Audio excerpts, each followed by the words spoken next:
Welcome back to my class. हम पढ़ रहे हैं क्लास 12th पॉलिटिकल साइंस और आज मैं आपको कुछ इंपॉर्टेंट एग्रीमेंट्स करवाने वाली हूँ जो आपके दोनों बुक से प्रीवियस ईयर में पूछे गए हैं और आगे भी पूछे जाने के चांसेस हैं। ठीक है, सो लेट्स स्टार्ट। हम सबसे पहले पढ़ने वाले हैं ताशकंद एग्रीमेंट को, ताशकंद समझौते को। ठीक है, ताशकंद एग्रीमेंट जो है वो 10 जनवरी 1966 ताशकंद उज्बेकिस्तान के अंदर हुआ था। ये जो एग्रीमेंट था ये भारत और पाकिस्तान के बीच में हुआ था, जिसमें भारत से लाल बहादुर शास्त्री और पाकिस्तान से अयूब खान ने इस एग्रीमेंट को कंप्लीट किया था। अब इस एग्रीमेंट में जो मीडिएटर बने थे वो बना था सोवियत संघ या सोवियत यूनियन। इस एग्रीमेंट का कारण ये था कि इस एग्रीमेंट से पहले इंडिया और पाकिस्तान के बीच एक वॉर हुआ था, एक युद्ध हुआ था, और उसी युद्ध के मैटर को या उसी युद्ध को सॉर्ट आउट करने के लिए, उसी युद्ध को रोकने के लिए हमारी तरफ से लाल बहादुर शास्त्री और पाकिस्तान की तरफ से अयूब खान जो है वो उज्बेकिस्तान के कैपिटल ताशकंद में मिले थे। That's it. अब उसके बाद हम अगले एग्रीमेंट की बात करते हैं। हमारा अगला और इम्पोर्टेंट एग्रीमेंट है पंचशील एग्रीमेंट या पंचशील समझौता। ये एग्रीमेंट 29 अप्रैल 1954 को हुआ था और भारत और चीन के मध्य हुआ था। इस एग्रीमेंट में भारत की तरफ से भारत के प्रधानमंत्री जवाहरलाल नेहरू और चीन की तरफ से वहां के लीडर चाउ एन लाई ने इसमें पार्टिसिपेट किया था। ये जो एग्रीमेंट था ये 5 मेन बातों के लिए हुआ था, जिसे हम ये भी कह सकते हैं कि वो पीसफुल कोएग्जिस्टेंस यानी कि शांतिपूर्ण सह अस्तित्व के लिए हुआ था। इसका मतलब ये होता है कि दोनों देश एक दूसरे के साथ पीसफुली रहेंगे, कोई भी एग्रीमेंट, कोई भी ट्रीटी हो शांतिपूर्वक उसे करेंगे। अब इसके बाद हम एग्रीमेंट पढ़ने वाले हैं नेक्स्ट, शिमला एग्रीमेंट या शिमला समझौता। अब इस एग्रीमेंट के पीछे एक बड़ी स्टोरी है। वो स्टोरी ये है कि इस एग्रीमेंट से पहले बांग्लादेश का फॉर्मेशन होता है, बांग्लादेश का निर्माण होता है 1971 के अंदर। अब जब 1971 के अंदर बांग्लादेश का निर्माण होता है तो ये एग्रीमेंट 3 जुलाई 1972 को होता है और इस एग्रीमेंट को भारत और पाकिस्तान द्वारा किया जाता है। इस एग्रीमेंट में भारत की तरफ से इंदिरा गांधी और पाकिस्तान की तरफ से वहां के लीडर जुल्फिकार अली भुट्टो को बुलाया जाता है।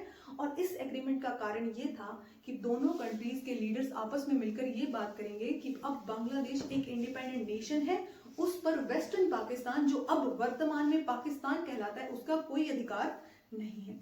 इसके बाद अब हम नेक्स्ट एग्रीमेंट की बात करते हैं। हमारा नेक्स्ट एग्रीमेंट और इम्पोर्टेंट एग्रीमेंट है सिंधु वाटर एग्रीमेंट या सिंधु जल ट्रीटी भी कहते हैं। ये एग्रीमेंट थोड़ा सा लंबा हो सकता है क्योंकि इस एग्रीमेंट के अंदर हम रिवर्स के बारे में पढ़ने वाले हैं।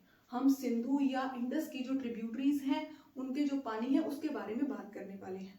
सबसे पहले ये एग्रीमेंट 19 सितंबर 1960 को हुआ था, कराची पाकिस्तान में हुआ था। इसके अलावा ये एग्रीमेंट भारत और पाकिस्तान के बीच में हुआ है, जिसमें भारत की तरफ से प्रधानमंत्री जवाहरलाल नेहरू व पाकिस्तान की तरफ से अयूब खान इसमें पार्टिसिपेट करते हैं। और इस एग्रीमेंट में जो मीडिएटर बने थे वो था विश्व बैंक या वर्ल्ड बैंक। अब इस एग्रीमेंट का कारण क्या था? इस एग्रीमेंट का कारण ये था कि हमारी ओर से जो सिंधु नदी या इंडस रिवर जा रही है वह उसकी 5 ट्रिब्यूटरीज जो जा रही है, जिसमें झेलम, चेनाब, रावी, व्यास और सतलज हैं जो इसकी मेन ट्रिब्यूटरीज हैं। ये जो एग्रीमेंट है ये हमने इसलिए किया था, ये हमने सिंधु या इंडस रिवर के लिए किया था क्योंकि इंडस रिवर और उसकी 5 ट्रिब्यूटरी रिवर जो यहाँ से निकलती है, इंडिया को क्रॉस करती है, इनके पानी को लेकर दोनों कंट्रीज के बीच में कॉन्फ्लिक्ट था। तो हमने ये डिसाइड किया कि इस एग्रीमेंट की 3 नदियां सतलज, रावी और व्यास, इन 3 नदियों का 80% पानी इंडिया द्वारा रोका जाएगा और 20% पानी आगे बहने दिया जाएगा। वैसी ही बात सेम हमने ये कही झेलम, चेनाब और सिंधु, इन 3 नदियों का 80% पानी हम आगे बहने देंगे और 20% पानी इंडिया रोकेगा। मतलब उस 20% को रोकने के लिए हम डैम्स बनाएंगे। ठीक है, अब हमारा नेक्स्ट एग्रीमेंट है फरक्का जल संधि, फरक्का वाटर ट्रीटी, जो 1996 के अंदर भारत और बांग्लादेश के बीच में हुई थी गंगा नदी जल के बंटवारे को लेकर। ये एक बहुत छोटी सी ट्रीटी है जो हमारी बुक में एक ही जगह मेंशन की गई है, सो हमें इसके बारे में इतना ही पढ़ना है। अब हम अपने अगले एग्रीमेंट के बारे में बात करते हैं जो है पंजाब एग्रीमेंट। पंजाब एग्रीमेंट या पंजाब समझौता 1985 के अंदर राजीव गांधी व हरचंद सिंह लोंगोवाल के बीच में हुआ था। हरचंद सिंह उस वक्त अकाली दल पार्टी से बिलोंग करते थे और इस एग्रीमेंट के अंदर ये बातें डिसाइड की गई कि चंडीगढ़ जो है वो पंजाब को हैंडओवर किया जाए, यानी चंडीगढ़ जो है वो पंजाब को दे दिया जाए। और इसकी दूसरी मेन बात जो थी वो ये थी कि रावी और व्यास रिवर के लिए एक अलग से न्यायाधिकरण यानी एक अलग से ट्रिब्यूनल बनाया जाए।